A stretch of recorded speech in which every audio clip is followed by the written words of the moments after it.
Jason got to wake up on a school bus.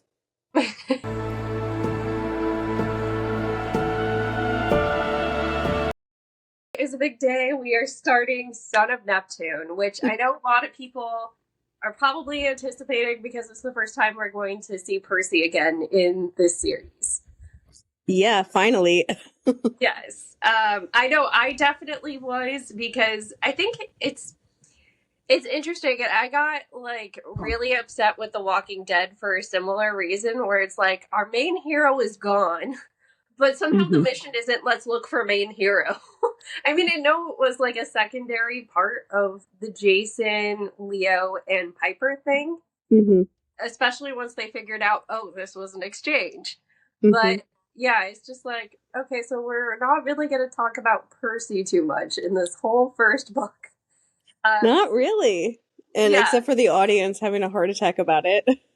Yeah, same thing happens to Rick Grimes in The Walking Dead. I want to say it's like a season or maybe even two before they stopped filming, where it's like we saw him get carted off by the Commonwealth.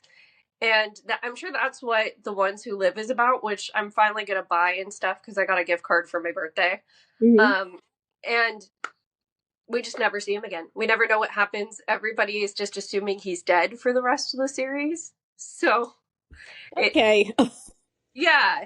I know, like I said, there's a secondary series, tells you what happens to Rick and Michonne, but it was just one of those things of how isn't that a bigger plot point of our hero was gone? Who knows? I don't even know. Yeah. I mean, Rick, we do know he wanted to give us new kids. That essentially was his reason. And even in this like first few chapters we did, I think he does an okay job with that.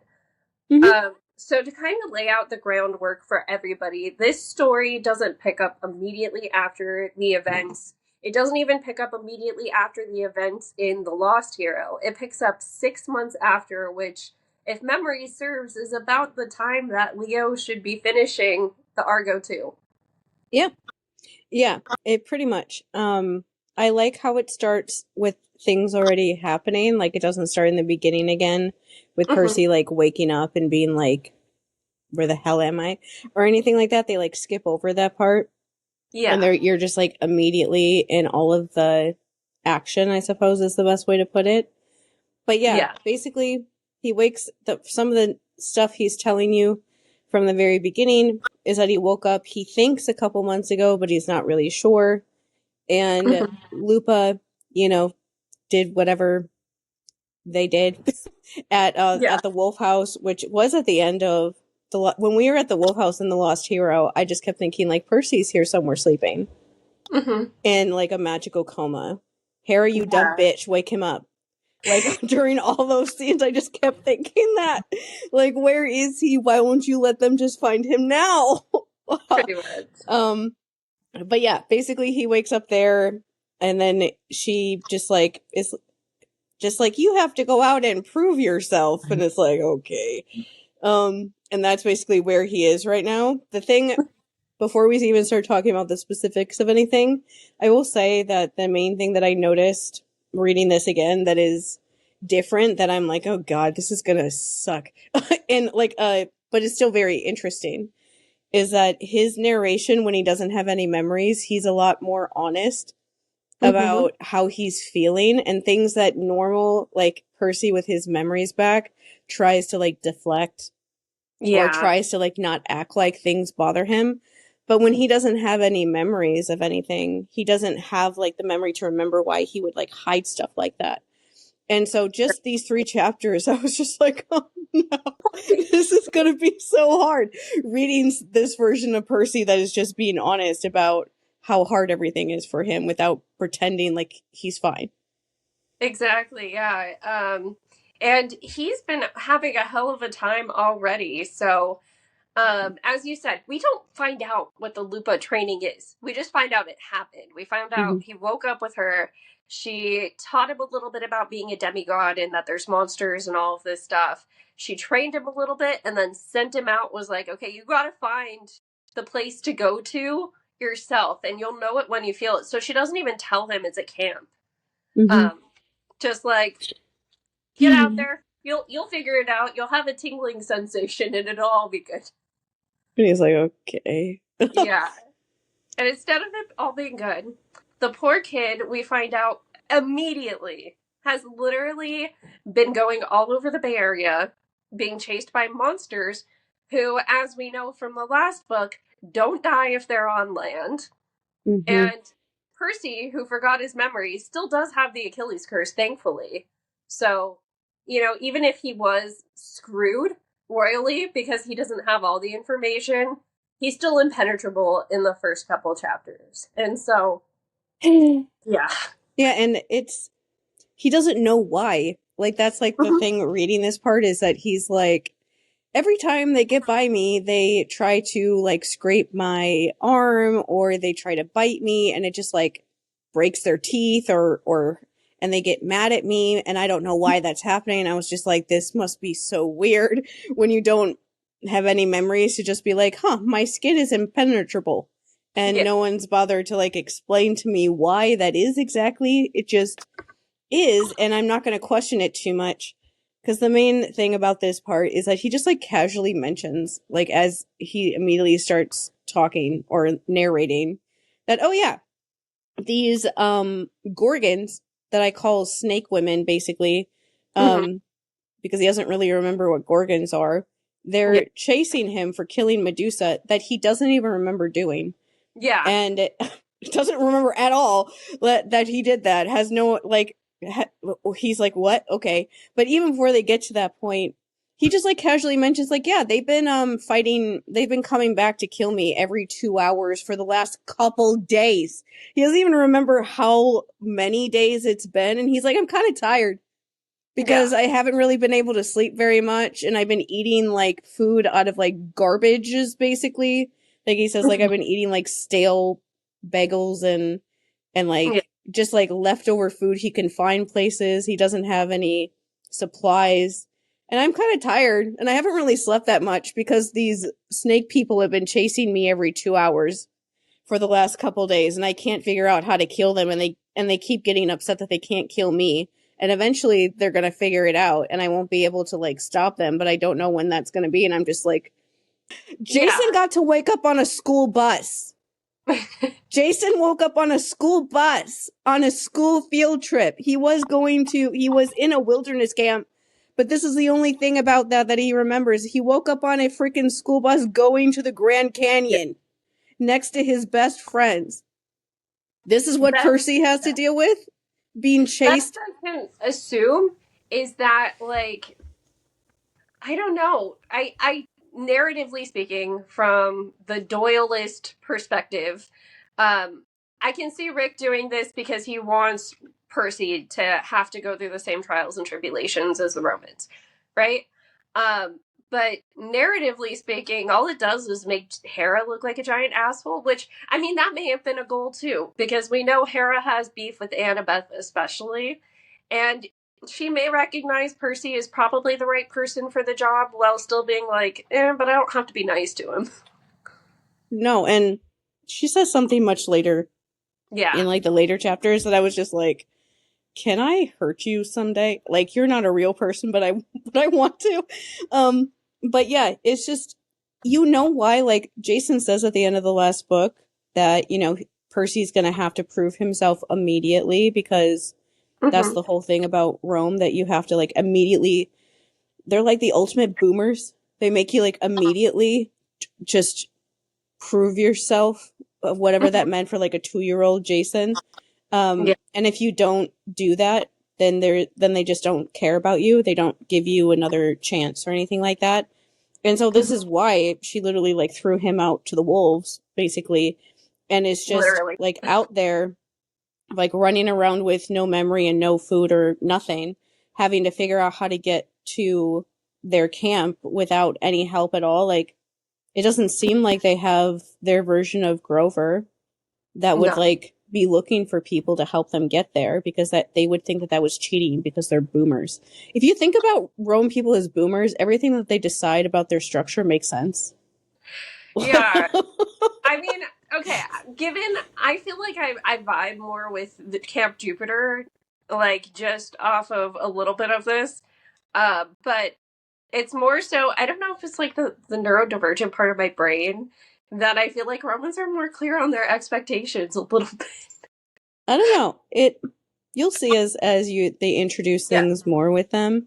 There's a little bit of that we'll talk about when we get to it in a later chapter, but um I don't know. It's one of those things I go back and forth on because there are things about the Roman camp that I like, and it's not either or after these books are over. Like That's true. the high school, senior books that Rick has been doing the last couple years is a trio of books of Percy trying to get letters of recommendation so he can go to the college that's here. And Yeah. so it's not like they have to pick, they can decide which camp they would rather be at. Yeah. Um after this book series is over. That's not true right now, but still, like, when they get that figured out, it becomes a lot better. Yeah. Um but either way, right now he's on a hill in the San Francisco area, and he can feel through his super special demigod powers that there's the campus somewhere nearby, but he can't figure out where it is because Medusa's sisters keep trying to kill him. Exactly. So the few things that he's managed to figure out so far, like as I said, he had slight demigod training from Lupa. Well, we Mm-hmm. don't know what that looks like. Um, he's tried killing them a number of ways. Let's see. He drops a crate of bowling balls on them in Napa, and then he steals a police car and runs over them in Martinez. He cuts off their heads in Tilden Park. So, for anyone keeping record, Napa to Martinez to Berkeley, and that is quite the journey for a little kid. Mm-hmm. He he did the same thing that Claymore did in the short story, where it's like, I'm going to try to time how much time it takes for them to reform, and so Mm-hmm. it's like it's about 2 hours. Um, he also has figured out he has water powers by now, even despite not. Well, Lupa did tell him he's a son of Neptune, but he discovered the water powers because he ended up strangling a sea monster in the Carquinez Strait. So this poor kid has been all over just trying to figure it out. He knows he doesn't remember something, and the only thing he can remember is Annabeth. Like, he also knows, oh yeah, I'm in San Francisco, and there's some connection to her, and I don't remember what it is, but Yeah. Annabeth has to be somewhere around here, so I'm going to stick around and try to figure it out. Yeah, and Annabeth is, not there, but that's okay. Her Yeah. dad is. You don't remember that though, right? Right now. But um the one part from oh my god. The one part from this that I just had to like laugh at just because I was just like, what is this life? Just the whole part about how ridiculous the Medusa sisters are. Yes. Um of course, like they have to have some sort of laughter Mm-hmm. during like this part of the story, really, when you don't really have any. But I wanted to just least with this is something we said when we read The Last Olympian, but the reason why he remembers who Annabeth is because she's his connection to his mortal life, like the whole Achilles curse connection thing, or like whatever they call it. I forget what they call it right now. But that's why he only remembers her. And you can see that happening during this part or in these chapters anyway, because whenever they tell him he has like a choice of what he really wants to do, he's like, well, I want to find this Annabeth person that I remember. And the way that I kind of put that is that she's like his hope for the future, which is why Yeah. he like sees her when he's in like the river and everything, getting the Achilles curse, because she like gives him hope that things will one day be better Yeah. for him. And that's basically what she's really super doing that right now, even though he doesn't remember really who she is. But I just wanted to that's one of those things that sometimes people don't understand why he only remembers her, but it's just, that's why. And that's obviously very sweet that, she's like his hope for the future. And so that's why he's remembering her when he has no memory of anything else. Yeah. Um, It is yeah. super sweet. But yeah, and we do know the last thing he did before he lost his memories was they went to like a campfire, and then Yeah. Annabeth and him kissed each other goodnight, and that was it. So he's barefoot, but he is dressed when he wakes up, and he's freezing and confused. But yeah, anyways, so getting back to the Gorgons. He ran into them in a Napa bargain mart. And so the continual gag that's used with them is that Steno, in particular, of Medusa's sisters, is just fully in her like bargain mart era. She wants to be the best bargain mart greeter employee, and she's talking about sales and making jokes and trying to offer him samples the entire time. Hmm. Um, it's an interesting way to do it. We also get the dyslexia joke of he thought her name tag said her name was Beano, and so he keeps thinking of her as Beano. Yeah. And then, oh, and the other thing I wanted to say is that during this part, we already mentioned that he steals at least two different cop cars. So Mm-hmm. just a reminder that Percy Jackson is very ACAB. He Yes, ran somebody over with a cop car. I He know. he he committed vehicular manslaughter with a cop car.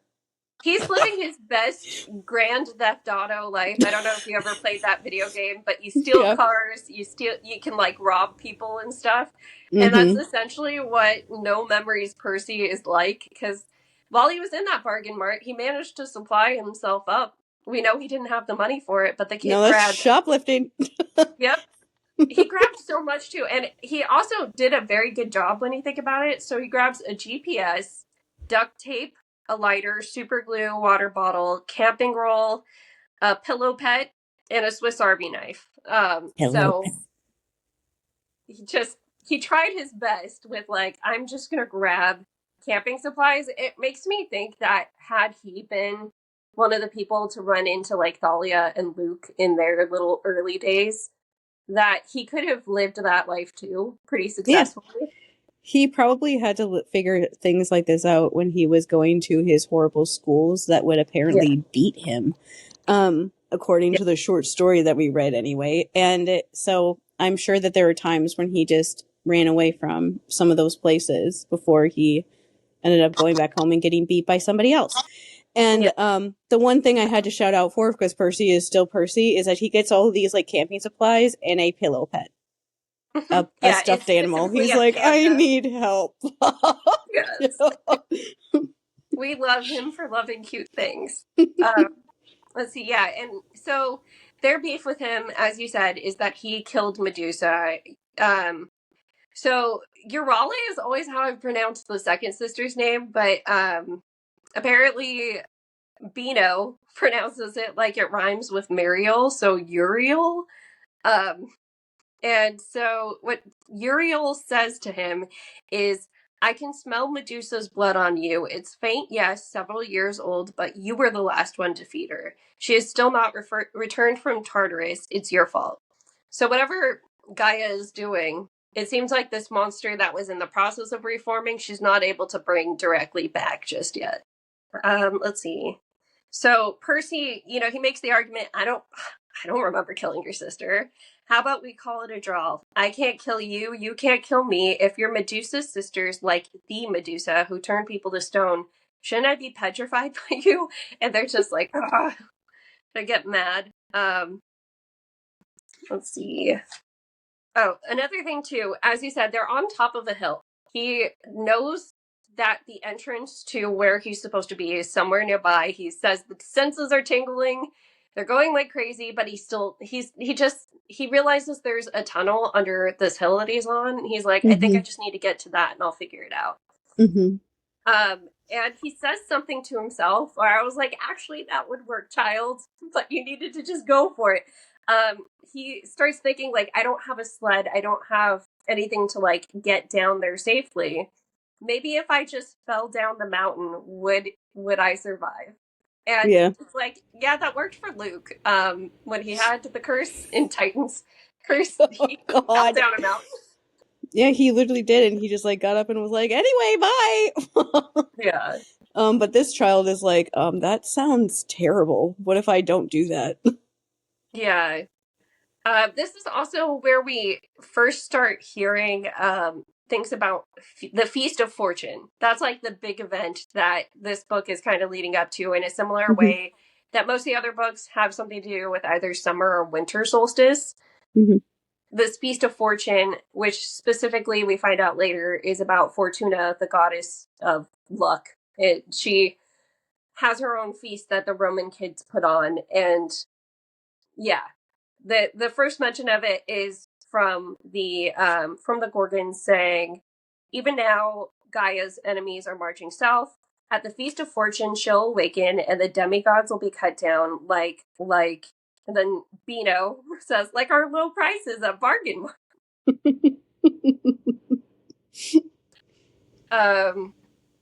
But yeah, so he finally gets to them by let's see. Percy takes the platter of treats that Beano was offering him, and he like scatters it. He slashes Riptide across Uriel, and then let's see, he scares Beano into thinking that she's Medusa herself.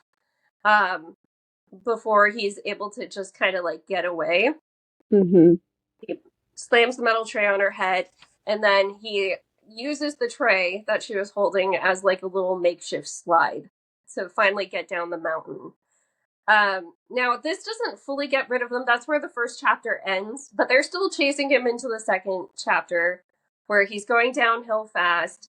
He sees the entrance to the Caldecott Tunnel, which is where you get into Camp Jupiter. Let's see. So, okay. I just have to say something about Rick constantly talking about eucalyptus being our signal that we're in San Francisco. There's not that much eucalyptus here. Yeah, but you've been around it forever. Yeah, I don't know if you're a maybe good I'm judge. nose blind to it. Part of me is like, that's not even one of our native plants. You couldn't have gone with California Bay laurel or something. The laurel trees. No, we're not going to do the one that's an equivalent of a Greek, like it's a separate genus of one that's very important to Greek culture, but no. We're just going to keep talking about the eucalyptus trees, which if I'm trying to think, the Marin area is the only place where I've been to where it's like, maybe this is where Rick was getting his ideas. Yeah, I don't remember what it was like in that sort of way. I wouldn't have known what eucalyptus even looked like when I was in actual San Francisco last time. Yeah. 21 years ago. Yeah. We'll have to try to figure out some of these places, how bad it actually is. Mm-hmm. Let's see. So Percy, he slides down the hill. He finds a chain link fence that is already partially kind of destroyed that he has to get through to then escape basically onto the freeway.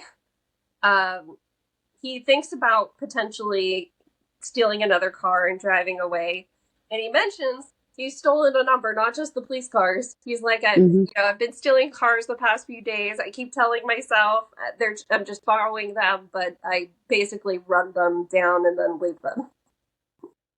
Sweetheart.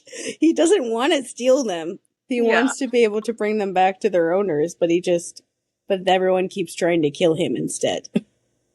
Let's see. So he finally sees the tunnel.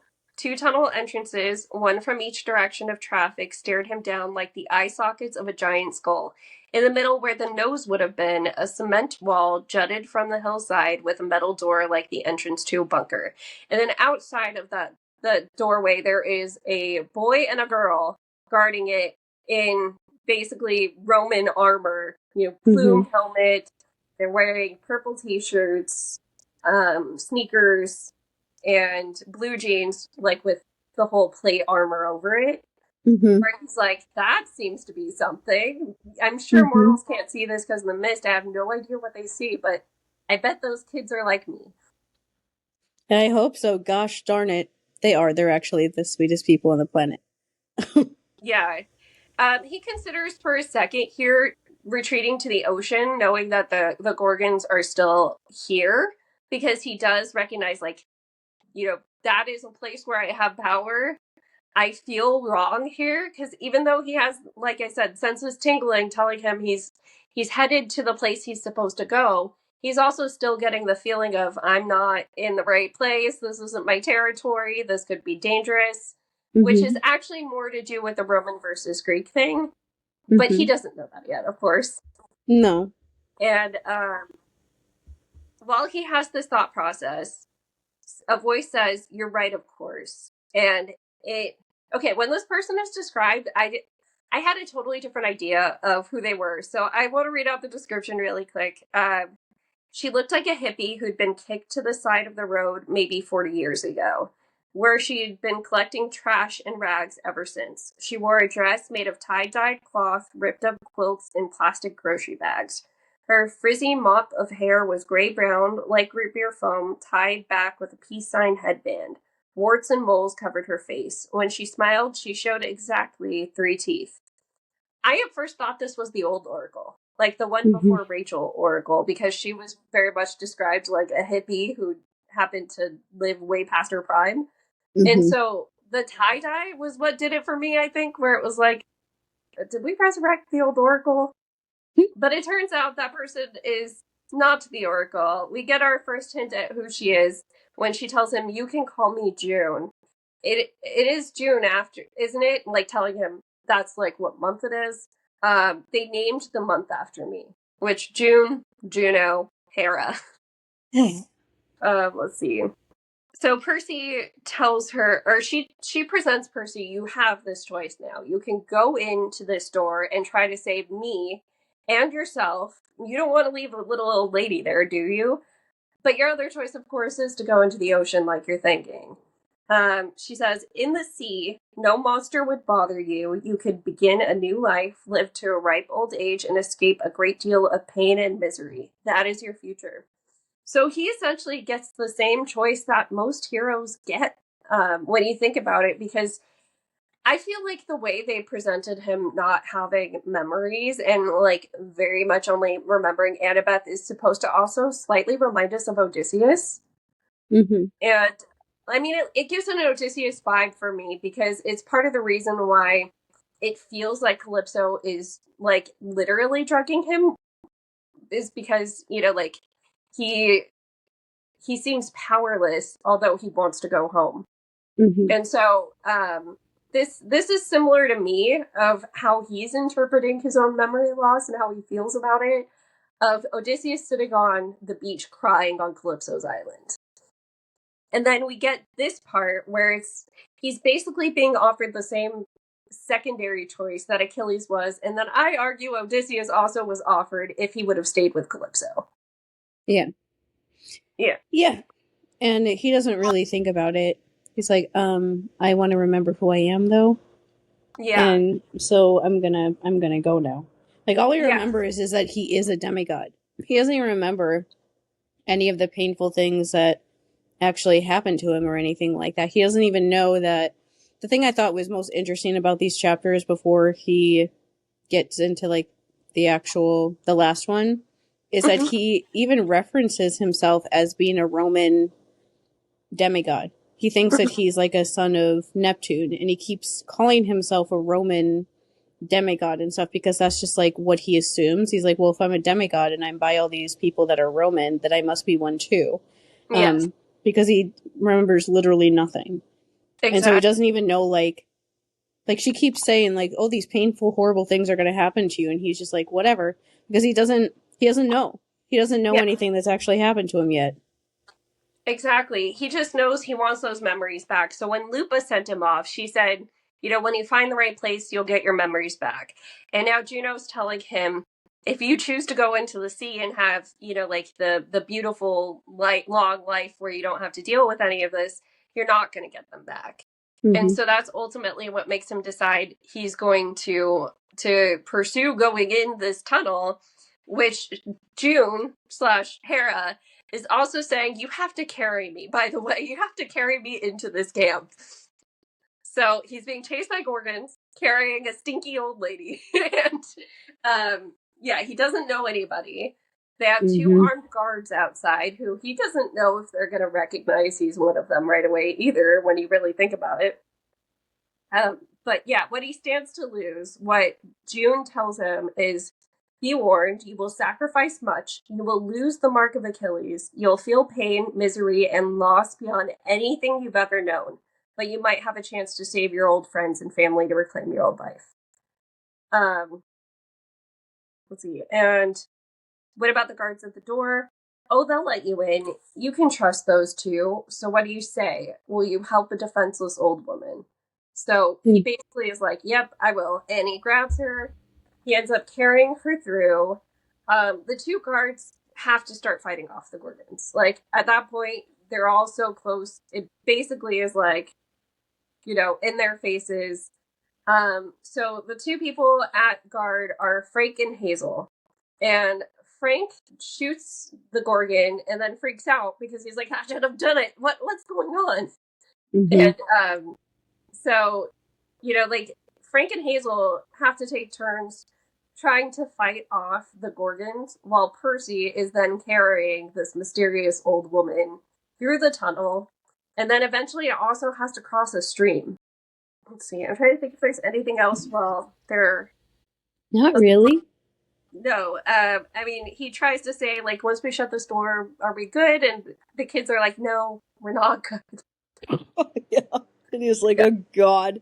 And I just love every time he keeps commenting how the hippie keeps getting heavier. Yes. Yeah, she starts off super light, and as he gets further down this tunnel, she gets heavier and heavier, which is also a weird thing for Hera to do. Okay. Jerk. Let's see. So Hazel takes the first shift while they're running through the tunnel. Shouldn't we check on Hazel? She'll be okay, I hope, Frank said. She's good underground, just keep moving. We're almost there. Almost where? June chuckled. All roads lead there, child. Which, all roads lead to Rome. For those of you that might need some of the Roman history throughout this, I'll try my best.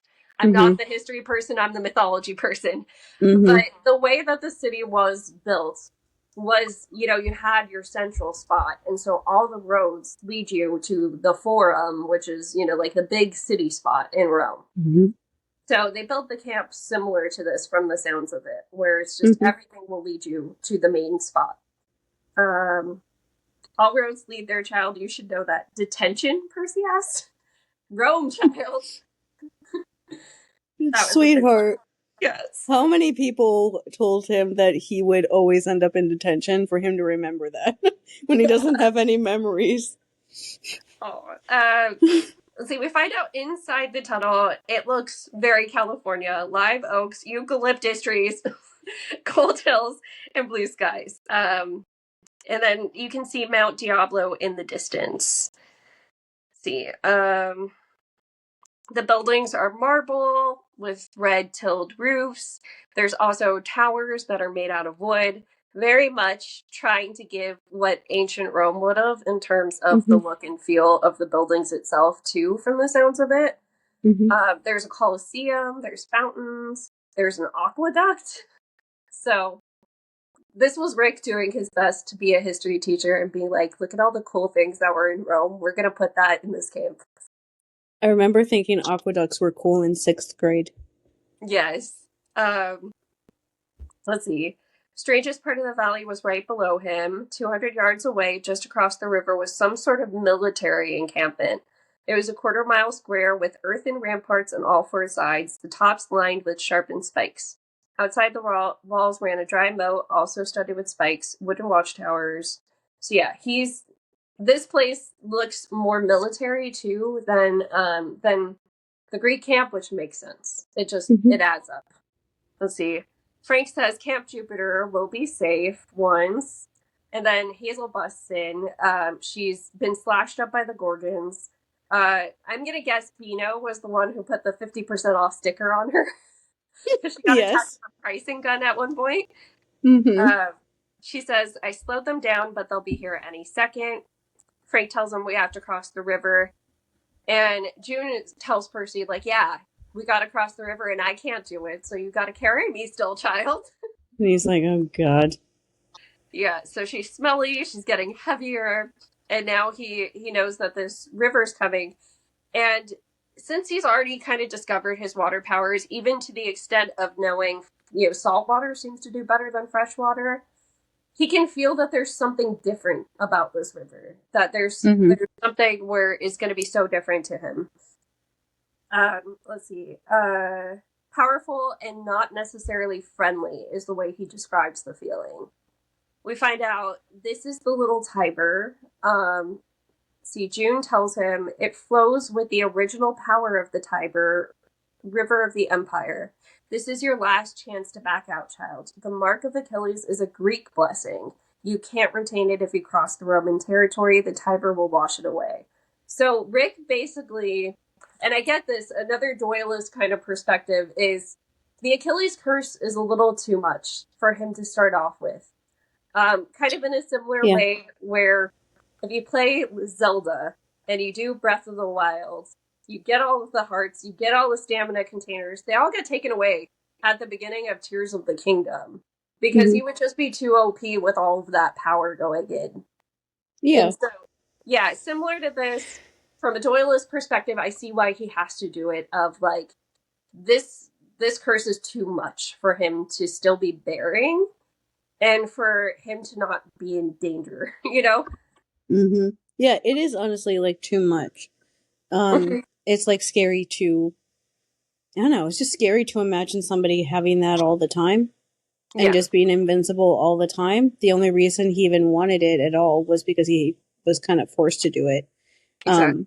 Just so Luke wouldn't stab him like through his chest or something when they were in those battles. But now that it's done, it's like, yeah, might as well get rid of it so that he doesn't feel more superhuman, honestly. Yeah, I mean the other portion of it too, and this is something we know as the audience, but he doesn't know yet, is that the curse comes with a vulnerable spot, and because he has no memories, he has no memory of where his vulnerable spot is. I mean, there may be a chance that he has it somewhere in his senses, and he would instinctively protect it still. But that would be one of my biggest fears if I was Annabeth finding out where he was right now. It's like, oh shoot, Yeah. he has a vulnerable spot and he has no idea where he has to protect. Yeah, like no one would even know that he has it, or like where it would even be. He wouldn't know. And that even Medusa's sisters even mentioned that. Of like, oh, we can just like hold him down and just keep hitting him until we figure out where his spot is. They just, can't do that. But that honestly would have killed him if they could have done that. So he does decide to cross the river, and let's see, it's icy cold, much swifter than he imagined, but it didn't bother him. New strength surged through his limbs, his senses tingled like he'd been injected with caffeine. He reached the other side and put the old woman down as the camp gates closed. So this unfortunately doesn't fully stop the Gorgons, though, once he puts June down and gets through the river. So then he gets to use his river powers in front of all of his new campmates. Because, of course, people are like, what's going on when a monster comes in? And he has an audience. So he basically sees Frank get picked up by the two Gorgons, who he didn't know had wings, even though they've been chasing him this entire time. Until then, they're flying off holding Frank. So he's like, oh no, this new friend that I just made, even though they barely exchanged names, I can't let him die. So he does, it's described similar to how it is in the first series of books. He feels a gut tugging sensation when he tries to work with the water. And he does something that I imagine being very similar to the Mummy, the first Mummy, when Imhotep is like projecting himself in a sand wave. That's what I picture in my head. Yeah, with his hands in water. So there's two hands coming out of the water. They grab the Gorgons and they squeeze them. And actually, this is an effective way of getting rid of them because they can't reform once they're in the water. The current's going too strong, and he can tell that it's like trying to reform, but it just doesn't. Yep. So thank God for that. Yes. Which also makes me think another short story reference is in the Hermes one, that the giant they killed there, Kakos, would have been dead too. And yeah, I have to like bring, since we had this moment finally, remember when we read the beginning of The Lost Hero and you were explaining how they did the part with Jason where they like reenacted this part with like actual Jason in mythology, but they like he changed it a little bit for our Jason, and you like told me the myth of, or like the myth version of how Jason does it, which is this exact situation that Jason like carries Hera through like a river and all that kind of stuff. And I kept saying in that episode, I'm like, that is so funny. And Yeah. one of our regular commenters was like, I can't wait until Mandy finds out why this is so funny. But when you explained to me, I was like, that is so funny. That is so funny. That's my favorite thing about this series is when you just tell me like what the Greek or Roman myths are, and then I'm like, oh my god, Rick, what are you doing? I didn't Yeah, realize so that was one. I feel like that is like Juno symbolically picking him as another Jason. I mean, he's Mm-hmm. not named Jason in the same way that her other two heroes were, but Mm-hmm. this is kind of a symbolic. I guess you could be my Jason here. Yeah, and this is when she says that line that made me want to kill her again, where she says to Percy about how, oh, I guess you're gonna end up being useful to me or something like that. And I was just like, can I run you over with a police car too? Yeah. Is that possible? Because are you kidding me that you're Yeah. questioning his like, his utility at this point? Like he saved your entire society not 3 months ago. He's gonna feel like it was 3 months ago, but it was actually like 8 months ago at this point. Mm-hmm. But still, he did that. How are you not sure that he's gonna be able to handle this? I don't know. Yeah, she leaves him with "Thank you for bringing me to Camp Jupiter." He sees, believes this is Raina. One Mm-hmm. of the girls made a choking sound. Percy Jackson. She sounded as if she recognized his name. Um, he kind of vaguely recognizes her, but of course can't place it. And this is when June laughs. She says, "Oh, you'll have such fun together." Fuck you. Yeah. Oh, God. Let's see. So at this point, the campers start, or she changes form, and that's when the campers start realizing, oh shoot, this was Juno the entire time. Uh, Mm-hmm. so does the thing where she goes 7 feet tall. She's in blue dress with a cloak that looked like goatskin over her shoulders, so kind of the Roman form that they would all recognize her by. Mm-hmm. Hazel's the first one to say Juno. She and Frank fall to their knees. Percy ends up being the only one still standing. He's like, I feel like I should kneel too, but I just carried this stinky lady across the river. I think I'm good. Like, I don't feel like it. Yeah, and so of course, snarky Percy, Juno, huh? If I passed your test, can I have my memories and life back? In time, Percy Jackson. If you succeed here at camp, you've done well today, which is a good start. Perhaps there's hope for you yet. You suck so much. He's Just that's all I can really say about that. Yeah, so this is her intro to the rest of the kids, which Percy does at least get a personal intro when he finally gets there. Romans, I present to you the son of Neptune. For months he has been slumbering, but now he is awake. His fate is in your hands. The feast of fortune comes quickly, and death must be unleashed if you are to stand any hope in the battle. Do not fail me. And I death is capitalized here for people listening, which probably means, the god of death. So Thanatos. I think that's it. That and Thanos get me confused because I hear Thanos more often than I hear Thanatos. Is Thanatos. Yes. Let's see. So Juno disappears at that point. Um, Frank does something that we don't quite get the answer to right away. Frank was holding something Percy hadn't noticed before. Two small clay flasks with cork stoppers like potions, one in each hand. Percy had no idea where they'd come from, but he saw Frank slip them into his pockets. Frank gave him a look like, we'll talk about it later. And we don't get to that later part in the next chapter that we do, but Raina essentially steps in as a leader. she says, I'm Reyna, the praetor of the 12th Legion, and no, I don't know you. Because, like he's saying, you're familiar, what do I know you from? Mm-hmm. He knows it's a lie, though. He says he can tell it from her eyes, but he also understood that if he'd argued with her about it here in front of the other soldiers, she wouldn't appreciate it. And then Reyna says, bring him inside. I want to question him at the Principia. Then we will send him to Octavian. We must consult the auguries before we decide what to do with him. And Percy's like, what do you mean? What are you going to do with me? And she's like, well, we have to determine if if the goddess has bought us a new recruit or an enemy. And so to take a step back, the auguries.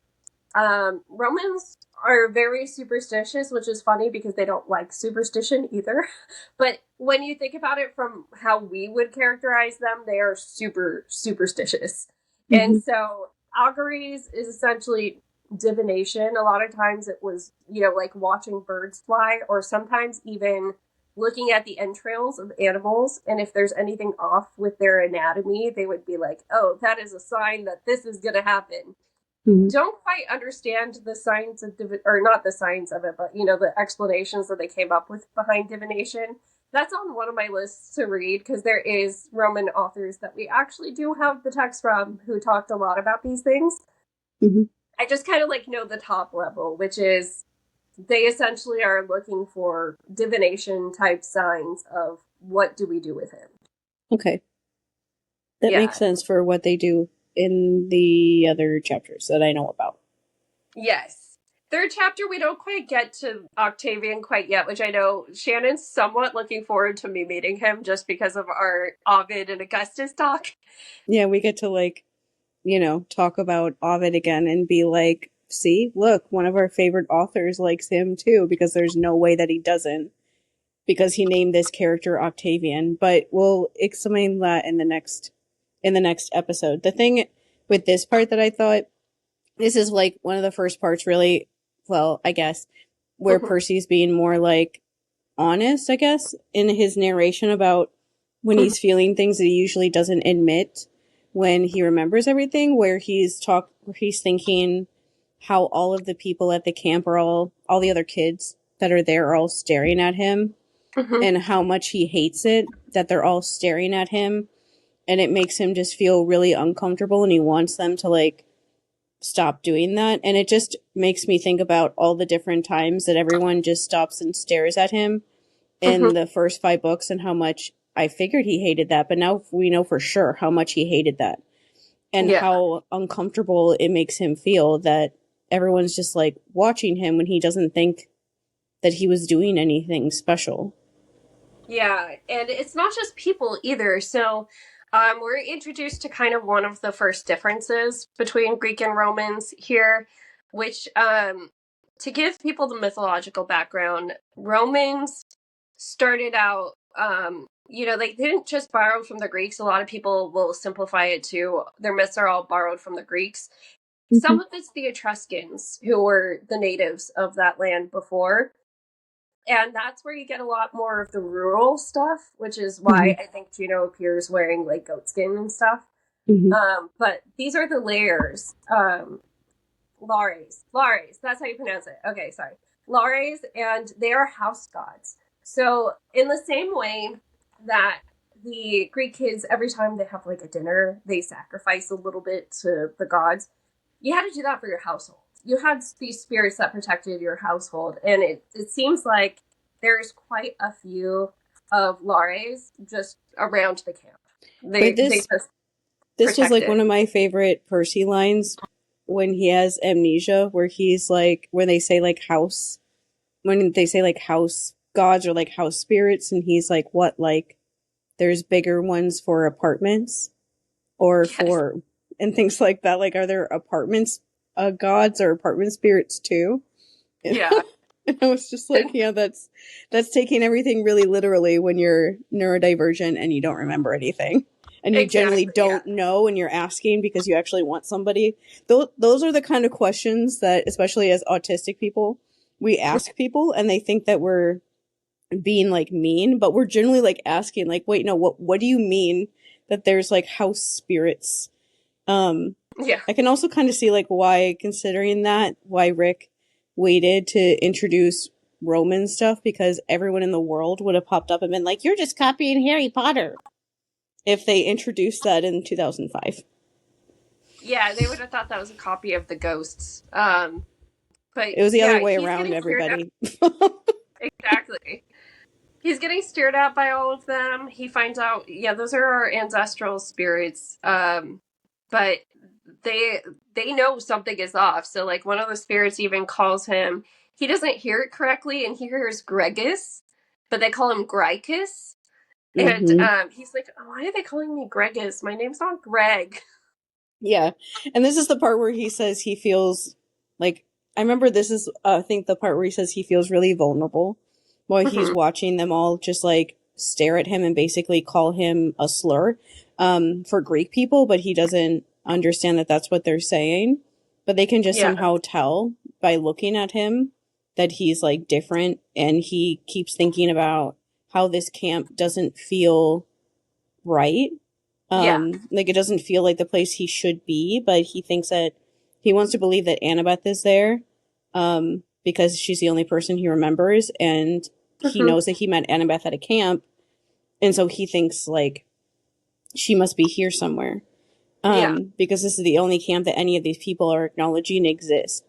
But he's just really uncomfortable because he's like, I know I don't really fit here, but I'm here anyway, and now everyone is staring at me, and yelling Yeah. stuff at me, and I don't know, and he doesn't know why.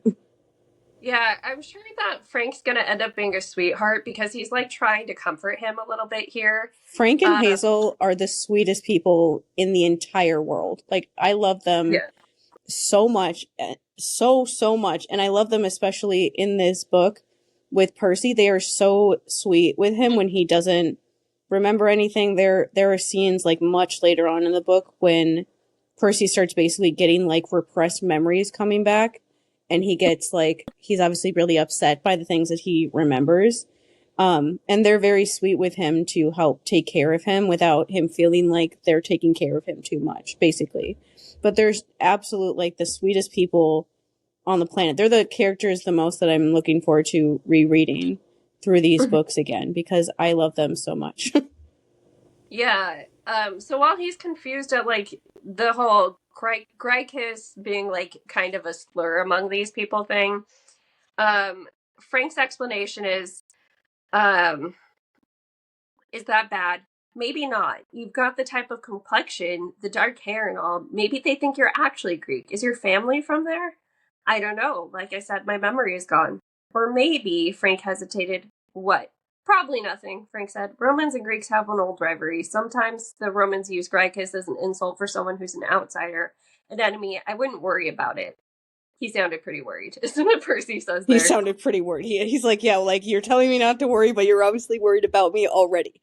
Um, these are like the things from his Amnesia narration that I always think is very interesting, that you get Percy just showing how little traits about himself that are there that like people annoyingly pretend like don't exist Yeah. when they're reading the other books. Oh, before we even get to that, I need to just like state for the record that Percy is not an unreliable narrator. I need everybody to come to Jesus about this moment. If we're going to use English literary terms that your high school English teacher would have taught you, I need you to at least Google and not read what the AI thinks it is, but actually Google what an unreliable narrator means. If Mhm. all it took to be an unreliable narrator is that you like downplay your importance because you don't think that you're as important as other people think you are, every Mhm. freaking book would have an unreliable narrator. That is not what an unreliable narrator is. Percy in this book is actually closer to being one because he has amnesia, Yeah. and so he doesn't remember anything about anything, and so he doesn't really know what he's saying like yes to and things like that because he doesn't remember any of his background. That is like what an unreliable narrator actually is, like somebody who has like amnesia. somebody Yeah. who has like the thing that started becoming a trend in a lot of like true crime sort of thriller books with like women, where that they would be like they would be like mentally ill, they would be like drunk all the time, something like that, where the their like memory of events were not completely reliable because you weren't sure if what they said happened actually did happen because they were like hallucinating or because they were drunk a lot or whatever. There are like four books about women who were drunk at home, and so nobody believed they saw like their neighbor get killed. It was a really weird trend. But it's like that is like an unreliable narrator. That is not Percy is not an unreliable narrator because he doesn't think that he's like an all powerful being that needs to be like worshipped or anything like that, or he doesn't think that the things that make him powerful, where other people want to be like him, mean anything at all. That's Yeah. just his personality. He doesn't think that his powers are what make him a good person. He thinks that he doesn't like that stuff. He uses them when he has to, but it's not like he's like walking around being like, I'm so cool. Look how cool. No. And Yeah. so that I just have to say that because that comes up a lot in this entire book series of when you get other people's perspectives of Hmm. what they think about Percy. That's when this literally first starts, where people like when we do have perspectives for Hazel and like Frank, I'm pretty sure in this book. At some point, I'm pretty sure there are ones in this book. And and there are times when they're talking about like what they think of him, and it's very different from how he thinks about himself. It's not because he's unreliable, it's because he's a regular person that isn't an egomaniac.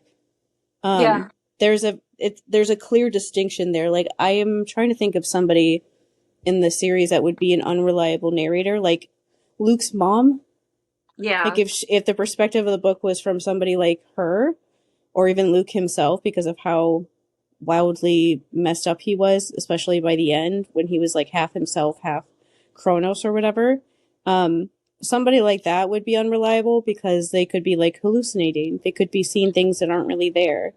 Hmm. But Percy not thinking that he's like a badass Yeah. doesn't make him an unreliable narrator. I just like people keep saying that about him, and I'm like, he's not unreliable because he has mental health problems. Like, Pretty much. Yeah. I would say that the characteristic thing, and we see it here when he has literally no memories, and everybody at camp is like, who is this kid with these crazy water powers? The whole mm-hmm, time he was thinking, oh my gosh, these are demigods like me. I have to protect them. I have to do something. mm-hmm. Yeah, and he just doesn't see himself like that, which thank God, Yeah. because what the heck, he's just not somebody that finds like having all this power as like something to brag about. Um, Yeah. anyway, so all the gods are screaming at him, and he's having a really fun time, and Yeah. and then he has to go and talk to Reyna, who he one. This is one of the things that they talk about a lot when he doesn't have memories that I appreciate is how he is emotionally mature is like the best way to put it. That kind we talked about that kind of stuff in the first five books, which is one of those Mhm. things people tend to say the opposite about him. They act like he like is very unperceptive or like doesn't notice when Annabeth has feelings for him or whatever. It's not that it because he does pick up on people's emotions, so it's not because he doesn't notice. And just this part, he's talking about like, oh, I can tell that Frank's actually worried about me, even though he's saying that he's not. Oh, Reyna, I can tell doesn't like me for some reason, and I don't remember why that is. Mhm. Hopefully, she tells me eventually, but I can tell that it bothers her that I'm here and I don't know why that is. Um, it's actually really logical when you remember Reyna's like background, why she would not like him, but like where she came from, basically. Yeah. Uh, but But that's why. so But anyway, yeah, he's but leading them. He's being led to the Principia, and he's like seeing this as basically a huge functional city. mhm. Where like there's even a shop they pass, where it's a chariot dealership advertising Caesar XLs with anti-lock brakes, no denarii down. So yeah, it's a little bit more than we see in Camp Half Blood. Let's see. Also, I'm going to be interested. I know we'll find this out as the book goes on, especially once we get their perspectives. But we're getting hints here and there of Frank and Hazel may have been put on that guard duty because either they did something or people don't like them. Because he does hear people muttering about him as they're walking through. Somebody says, he's dead. Would be one of those two who found him. Yeah, let him join the 5th cohort, Greeks and Geeks. Yeah, they'll be like really regretting those thoughts and opinions in a couple chapters. Raina's scowling at them, of course. She's not putting up with this, but she's trying to keep it professional at least. It's just hard to get a read on her in this chapter where we do have her because she's very on business. Let's see. So she takes both Hazel and Frank with her so that, or no, sorry, just Hazel because Frank is on probation. So some sort of probation. We don't know what he did, but that may have been why he was on guard duty from the sounds of it. Go to the armory, check our inventory. I'll call you if I need you. And then Hazel's the one who goes in with Percy so she can say what happened from her perspective too. Let's see. Once they get in there, to kind of skip ahead, there's 2 greyhounds that are named Argentum and Aurum, silver and gold. And Percy's starting to understand Latin from just being there for a little bit. What Raina says to him is basically, tell me your story, and these 2 dogs are going to let me know if you're telling me the truth. So and he's Percy, like, yeah, I don't remember anything. Yeah, well, and I mean, I don't remember anything, but also, why does Raina seem so familiar is still bugging him. He says, Percy had the vague feeling he'd seen her before. Her hair was black and glossy like a volcanic rock, woven in a single braid down her back. She had the poise of a sword fighter, relaxed yet vigilant, as if ready to spring into action at any moment. The worry lines around her eyes made her look older than she probably was. We have met, he decided. I don't remember when. Please, if you can tell me anything. And then she's just like, tell me your story first. So yeah, he tells her, we get a short synopsis. He'd woken up at the ruined mansion of the woods in Sonoma, so the Wolf House. He described his time with Lupa and her pack, learning their language of gestures and expressions, learning to survive and fight. Lupa had taught him about demigods, monsters, and gods. She explained that she was one of the guardian spirits of ancient Rome. Demigods like Percy were still responsible for carrying on Roman traditions in modern times, fighting monsters, serving the gods, protecting mortals, and upholding the memory of the empire. She'd spent weeks training him until he was as strong and tough as a vicious wolf. When she was satisfied with his skills, she'd sent him south, telling him that if he survived the journey, he might find a new home and regain his memory. And then Hazel's able to pick it up from there. Let's see. But when he tells them this piece and that he still doesn't remember much, Raina doesn't seem surprised. And he's of course still in his brain, but like, I know her, so maybe that's why she's not surprised. She seems not surprised because she knows that they all have to go through trials and tribulations through Lupa. Yeah. Most of what you're describing is normal for demigods. At a certain age, one way or another, we find our way to the Wolf House. We're tested and trained. If Lupa thinks we're worthy, she sends us south to join the Legion. But I've never heard of someone losing his memory. And then, she goes through, how did you find Camp Jupiter? Doesn't make sense that you're this old, too, is another thing that comes up. You're old for a recruit. You're what, 16? I think so.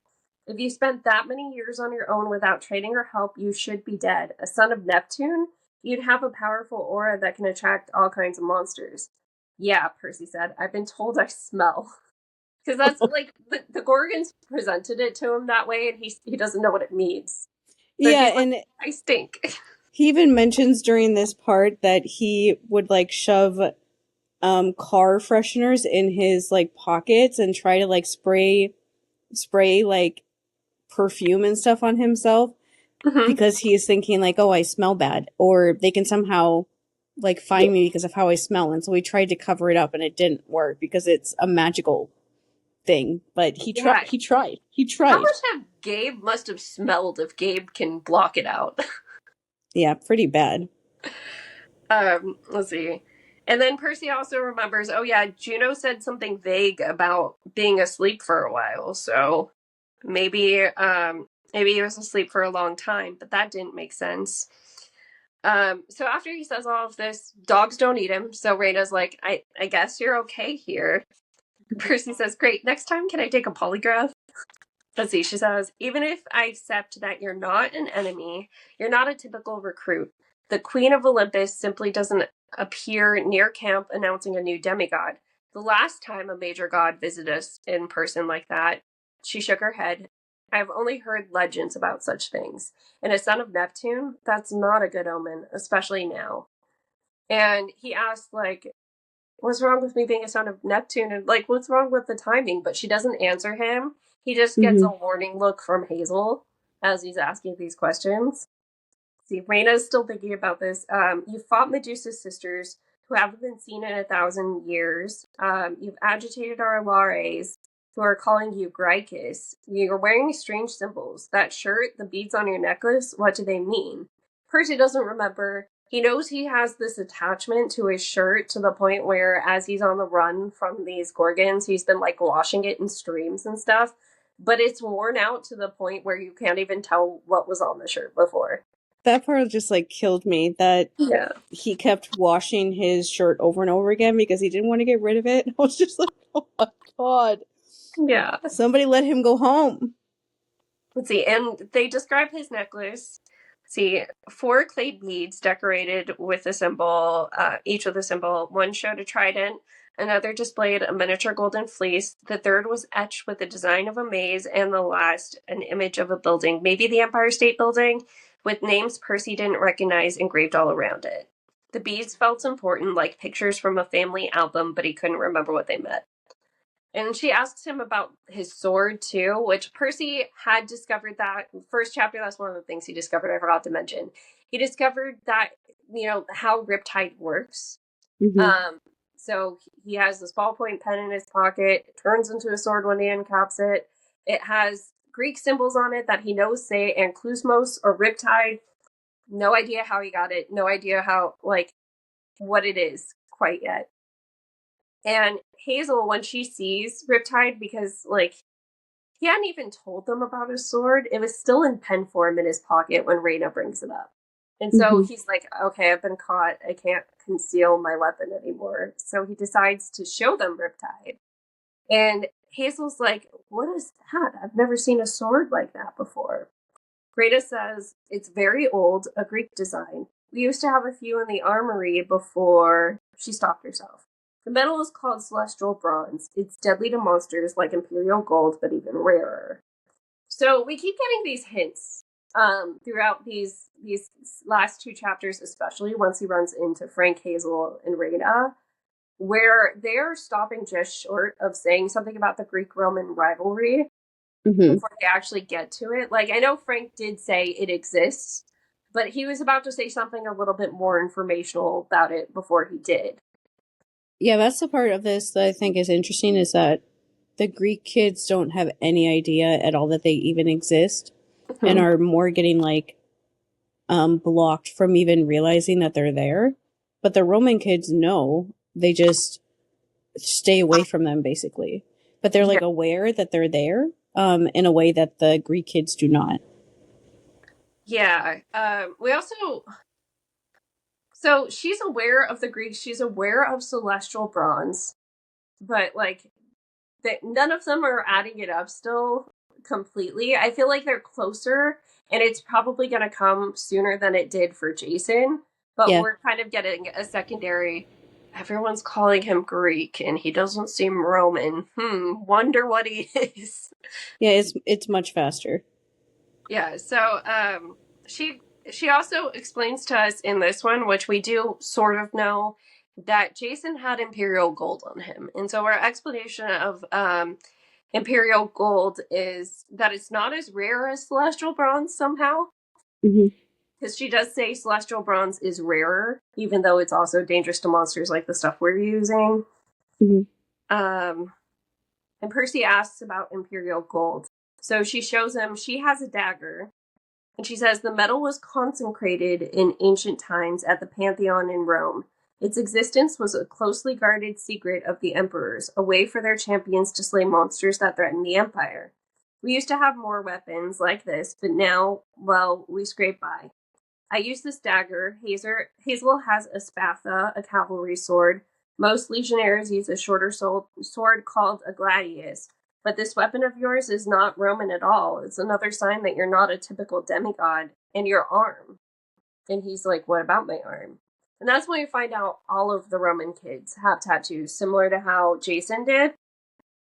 So it'll say SPQR and then usually have some sort of symbols underneath it.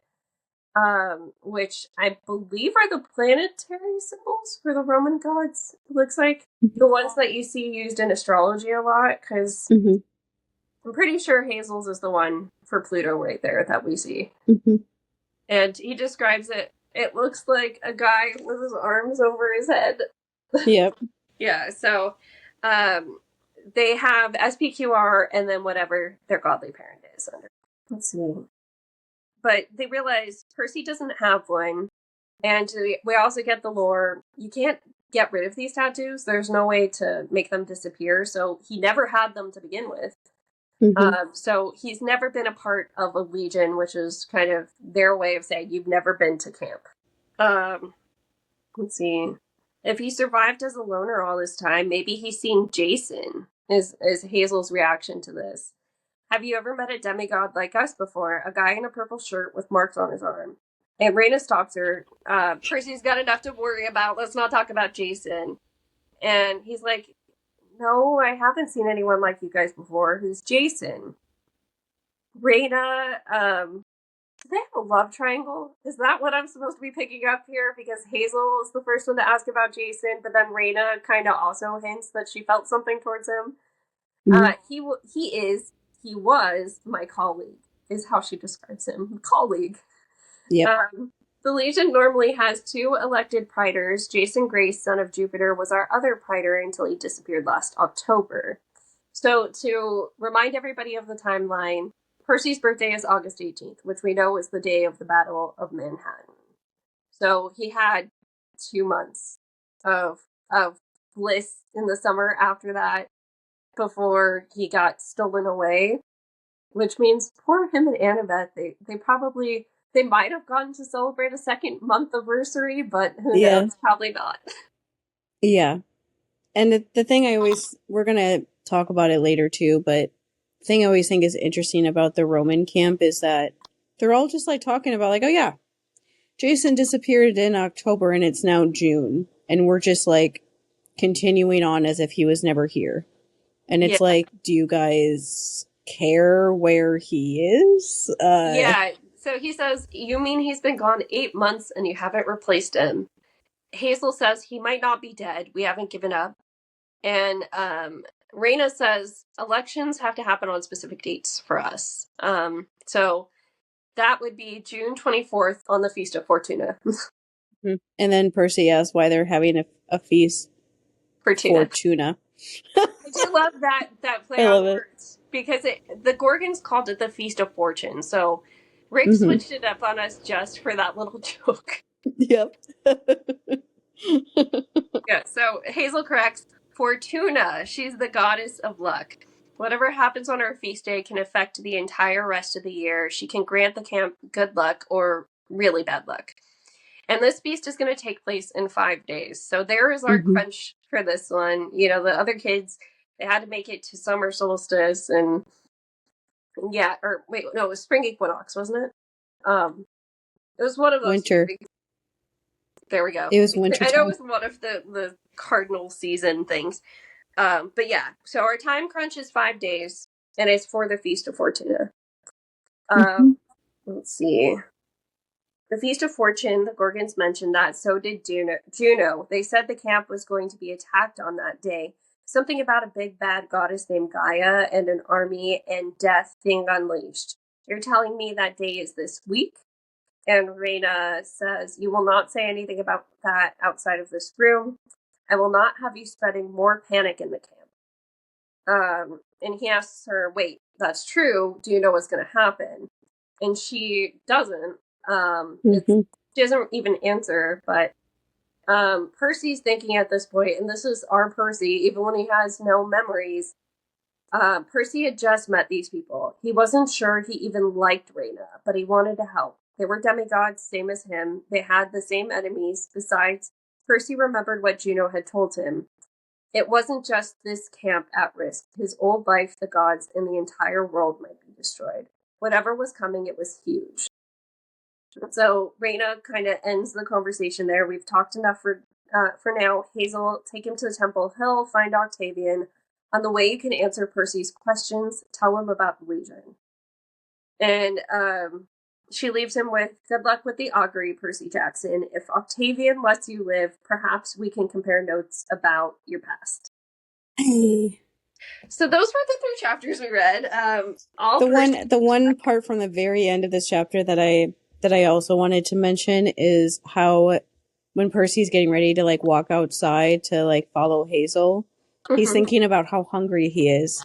Yeah, and that he doesn't barbecue. And that he doesn't think that Reyna would let him like stop and eat, but how he's like starving because he hasn't eaten anything in the entire time he's been like gallivanting around the woods of the San Francisco area while Gorgons try to kill him. Yeah, poor baby. Ay.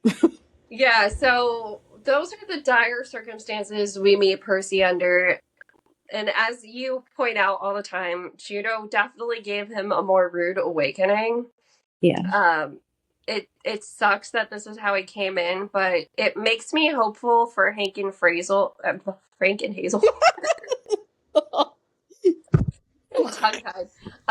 and Hazel, because they do seem to be like good kids. I'm so curious what Frank is on Probadio for, and why Hazel got stuck on guard duty with him, because I mean, at least she doesn't seem to be in as much trouble or in any trouble from what we know so far. The setup that we know about this camp so far is why I keep calling them boomers, because they don't help anyone get to camp. There's like guards sitting there helping them when they get there, but they don't have satyrs like that help them arrive. And then when they get there and they prove their worth, they permanently burn their skin with a tattoo. Yeah. That they can never ever get rid of, to like brand them as being part of like their little. This is like, that's one of those things that I'm like, that kind of sounds like a cult. Like, but it's just, I saw somebody talk about that the other day. That's like imagine, like if this was how the Greek one worked, that you showed up and they took you into a room and freaking branded you with like a tattoo as soon as you got there, and and they would think that Chiron was like soft, because he has people like Grover looking for kids before they even get to camp, and then they help them when they get there, and they don't immediately like permanently alter their bodies. Once they arrive, they like try to have them have a place to sleep. Yeah. And that's it. But they don't like throw them to the wolves in that sort of way. They don't expect them to have to like know what to do when they first get there. They're told how camp works. Yeah. Instead. And it's just like, oh, can we calm down? That's the interesting part about these two camps, is that the Roman one is just so like, and I just like, can you just relax? Oh my God. I want you all to relax for 10 seconds of your goddamn life. Yeah. Anyway. Yeah. So, I'm excited to see what happens next. I mean, just, it's an interesting setup. We know that something interesting is probably going to happen with the auguries, because the funny business that's going on in this secondary series already. So we don't know him and Octavian are a whole thing. And that's already like something that that I'm already like anticipating. Like and there's something else in this next set of chapters that I'm pretty sure comes up. And the first time I read this book, I was like, what the fuck? And so I'm already excited, like anticipating your reaction to that certain thing when we get to it. Which anyone who's read this books before, I'm sure you can like figure out what I might be talking about that happens in the early chapters of this book before anything really happens for real. We'll see you next week when we read more of Son of Neptune and have something else to talk about probably. Yeah. Bye. Bye.